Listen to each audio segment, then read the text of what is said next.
Hello दोस्तों, story with lesson channel में आपका बहुत बहुत स्वागत है।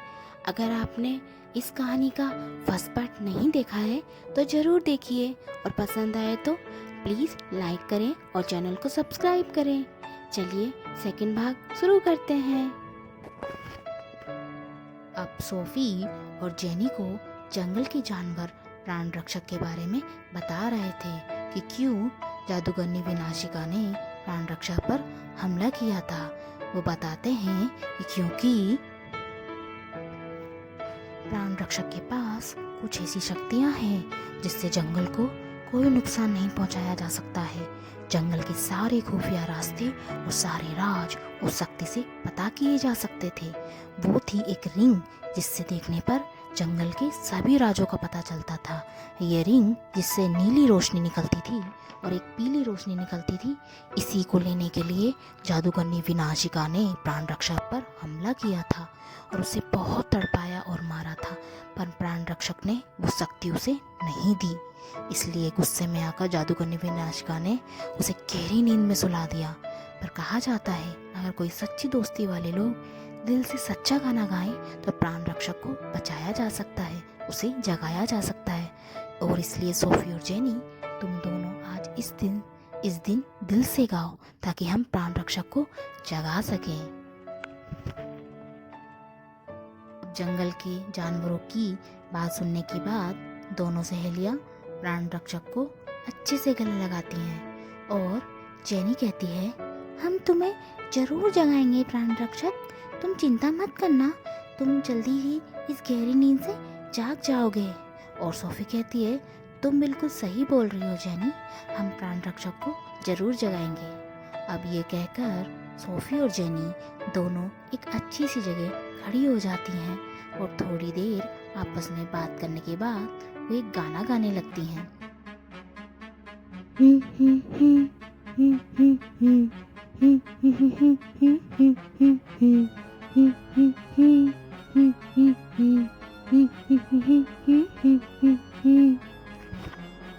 प्राण रक्षक, प्राण रक्षक, उठ जाओ तुम प्राण रक्षक, प्राण रक्षक, प्राण रक्षक, जग जाओ तुम प्राण रक्षक, प्राण रक्षक, प्राण रक्षक, उठ जाओ तुम प्राण रक्षक, प्राण रक्षक, प्राण रक्षक, जग जाओ तुम प्राण रक्षक, उठ जाओ तुम प्राण रक्षक,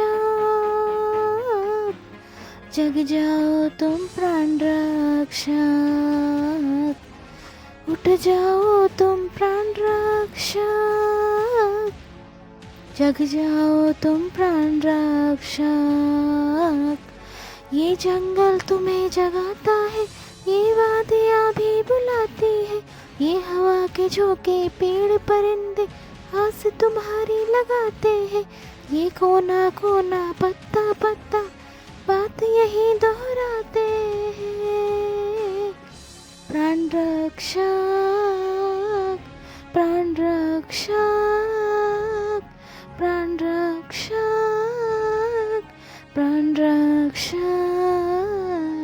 प्राण रक्षक, प्राण रक्षक। सोफी और जेनी का गाना सुनकर सभी जानवर मंत्रमुग्ध हो जाते हैं क्योंकि वो दोनों बहुत अच्छा गा रही थी। सबको अब लगने लगता है कि सोफी और जेनी का गाना सुनकर प्राण रक्षक जरूर जाग जाएगा। और फिर अचानक तेज हवाएं चलने लगती हैं, मानो जैसे प्राण रक्षक जागने वाला हो, और सब फिर प्राण रक्षक की ओर देखने लगते हैं। प्राण रक्षक में एक अजीब सी हलचल होती है, जैसे वो जागने की कोशिश कर रहा हो। उसकी जंजीरें भी गायब हो जाती हैं। वो धीरे धीरे अपनी आंखें खोल रहा होता है। जंगल के सभी जानवर बहुत खुश हो जाते हैं ये देखकर कि प्राण रक्षक अब धीरे धीरे जाग रहा है। पर अचानक से ये क्या हुआ? प्राण रक्षक तो फिर से गहरी नींद में चला गया। उसने आंखें खोलना बंद कर दिया और फिर कोई हलचल नहीं की। इस पर जंगल के जानवर बहुत उदास हो जाते हैं और उनकी उम्मीद जैसे खत्म हो जाती है। और सोफी और जेनी भी बहुत उदास हो जाते हैं।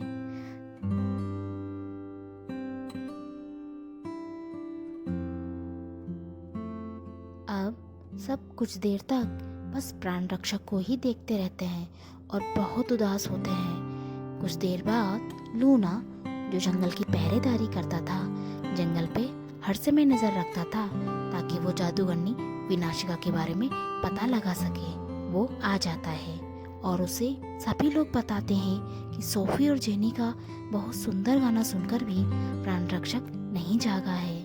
इस पर लूना दोनों से कहता है, तुम दोनों उदास मत हो सोफी और जेनी, ये तुम्हारी गलती नहीं है, ये हमारी गलती है, हमें माफ कर दो। हम तुम्हारी दुनिया से यूं अचानक प्राण रक्षक के लिए ले आए ताकि वो तुम्हारा गाना सुनकर जाग सके। अगर वो नहीं जागा है तो ये तुम्हारी नहीं, हमारी गलती है। हम तुम दोनों छोटी बच्चियों पर इतनी बड़ी जिम्मेदारी नहीं देनी चाहिए थी और ना ही इतनी ज्यादा उम्मीदें लगानी चाहिए थी, हमें माफ कर दो। इस पर जेनी कहती है, लूना कोई बात नहीं, यूं माफी मत मांगो। इस पर सोफी बोलती है, सच कहे तो हमें अब भी लगता है कि प्राण रक्षक जाग सकता है क्योंकि उसमें हलचल हुई थी, उसने थोड़ी सी आंखें खोली थी और उसकी जंजीरें भी गायब हो गई थी, लेकिन फिर से वो जंजीरें दोबारा आ गई। इस पर लूना कहता है, फिर तो हमें कुछ और समय इंतजार करना चाहिए, शायद वो जाग जाए। अब सभी लोग लूना, जेनी, सोफी प्राण रक्षक के पास बैठ जाते हैं और जंगल के सभी छोटे छोटे प्राणी जैसे छोटी छोटी परियां प्राण रक्षक के पास आ जाते हैं, जो पहले जादूगरनी विनाशिका के कारण छुपके रहा करते थे, पर अब सब प्राण रक्षक के जागने का इंतजार करने लगते हैं। और आखिरकार कुछ समय बाद एक तेज हंसी आती है और इसी के साथ प्राण रक्षक जाग जाता है और सोफी और जेनी से कहता है, हा हा हा, मैं जाग गया, मैं जाग गया, मैं इस गहरी नींद से जाग गया हूँ। तुम्हारा इस जादुई जंगल में स्वागत है सोफी और जेनी। मुझे जगाने के लिए तुम्हारा बहुत बहुत धन्यवाद। इस उपकार के लिए मैं तुम्हारा सदा आभारी रहूंगा। तुम्हें पता है, जाग तो मैं उसी वक्त गया था जब तुमने गाना गाया था और मेरी हल्की सी आंख भी खुल गई थी और मुझ में कुछ हलचल हुई थी, पर मैं 10 सालों के बाद जागा हूँ, इसलिए मुझे खुद को संभालने में समय लगा और मैंने धीरे धीरे कोशिश की और आखिरकार अब मैं जाग गया हूँ। तुम्हारी लूना से जो भी बातें हुई मैं सब सुन रहा था, इसीलिए अब मैं प्राण रक्षक तुम्हारा बहुत बहुत स्वागत करता हूँ। इस जंगल में तुम्हारा स्वागत है सोफी और जेनी। अब प्राण रक्षक गहरी नींद से जागकर बहुत खुश था। जंगल के जानवर सोफी और जेनी भी प्राण रक्षक को देखकर बहुत खुश हो रहे थे। इस पर जेनी कहती है, हम सब भी बहुत खुश है प्राण रक्षक कि तुम जाग गए। जंगल को तुम्हारी जरूरत है, हमें तुम्हारी जरूरत है। फिर सोफी कहती है, तुम्हारा भी इस जादुई जंगल में फिर से स्वागत है प्राण रक्षक, अब हमें ही इस जंगल को बचाना है। लूना ने हमें बताया जादूगरनी विनाशिका के बारे में, हमें उस जादूगरनी को कैद करना ही होगा प्राण रक्षक, नहीं तो वो एक ना एक दिन पूरे जंगल को अपनी कैद में ले लेगी और पूरे जंगल पर काला जादू कर देगी। अब प्राण रक्षक कहता है, इस बार वो नहीं जीत पाएगी, इस बार हम लोग उसे कैद कर लेंगे। अब प्राण रक्षक अपनी शक्तियों का इस्तेमाल करके बताता है कि कैसे आज से 10 साल पहले जादूगरनी विनाशिका से उसकी बहुत भयंकर लड़ाई हुई थी। जादूगरनी विनाशिका से एक बार मेरी बहुत भयंकर लड़ाई हुई थी। वो मुझसे मेरी शक्तियाँ छीनना चाहती थी। वो रिंग जिसमें जंगल के सभी खुफिया रास्ते और राज हैं, मैंने वो शक्ति उसे नहीं दी, इसलिए उसने मुझे तड़पाने के बाद बहुत गहरी नींद में सुला दिया। उस शक्ति में ये ताकत है, अगर उस शक्ति का सही इस्तेमाल किया जाए तो जादूगरनी विनाशिका को कैद किया जा सकता है। मैं 10 साल पहले उसे कैद करने में असफल रहा, शायद ये मेरे हाथों में नहीं लिखा था, ये तुम दोनों के हाथों से होना लिखा था। इसलिए आज मैं प्राण रक्षक तुम दोनों सहेलियों को शक्ति देता हूँ। तुम इस जंगल को बचाने में और उस जादूगरनी को कैद करने में इन शक्तियों का इस्तेमाल करो। सोफी और जेनी, जंगल हमेशा तुम दोनों के साथ है। अब यहाँ पर सोफी, जेनी और प्राण रक्षक शक्तियों के बारे में बातें कर ही रहे थे कि वहाँ जादूगरनी विनाशिका को शक हो जाता है कि उसके जंगल में कोई तो आया है। जादूगरनी विनाशिका ने कई जानवरों और जीवों को कैद कर रखा था, जिसमें से कुछ तेंदुए भी थे और जो कुछ जंगल के छोटे छोटे प्राणी, जिस पर जादूगरनी विनाशिका ने अपना जादू करके उन्हें अपने वश में कर रखा था। अब जादूगरनी विनाशिका अपनी कैदी तेंदुओं से बोलती है, कौन आया है मेरे जंगल में? ये जंगल सिर्फ मेरा है, मेरा। इस जंगल में मेरी इजाजत के बगैर कोई नहीं आ सकता। इस जंगल पर सिर्फ मेरा राज चलता है, सिर्फ मेरा।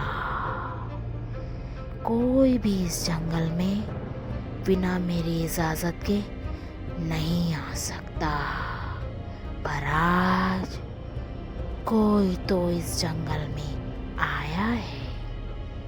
मुझे किसी के आने का एहसास हो रहा है। पर जो भी आया है वो आज मेरी कैद से नहीं बच सकता। जाओ मेरे तेंदुओं, पता लगाओ कौन आया है। मैं खुद पता लगाऊंगी कि आखिर 10 साल बाद किसकी इतनी हिम्मत हो गई कि मेरे जंगल में आए, वो भी मेरी इजाजत के बगैर। अब ये कहकर जादूगरनी विनाशिका अपने तेंदुओं को पता करने के लिए भेज देती है और खुद भी अपने कैदी तेंदुओं के साथ पता करने चली जाती है। अब जादूगरनी विनाशिका का भेजा हुआ तेंदुआ पेड़ों पे चढ़ चढ़कर उन्हें ढूंढने लगता है, ताकि कहीं उन्हें वो लोग मिल जाएं जो जंगल में अचानक से आ गए हैं। लेकिन शाम से रात हो जाती है, उन लोगों का कुछ पता नहीं चलता और तेंदुआ इंतज़ार करता करता पेड़ पे थक जाता है। अगर आपको ये कहानी का सेकंड पार्ट पसंद आया हो तो मेरे वीडियो को ज़रूर लाइक करें, सब्सक्राइब करें और शेयर करना ना भूलें। आपसे फिर मुलाकात होगी सोफ़ी और जेनी के थर्ड पार्ट के साथ।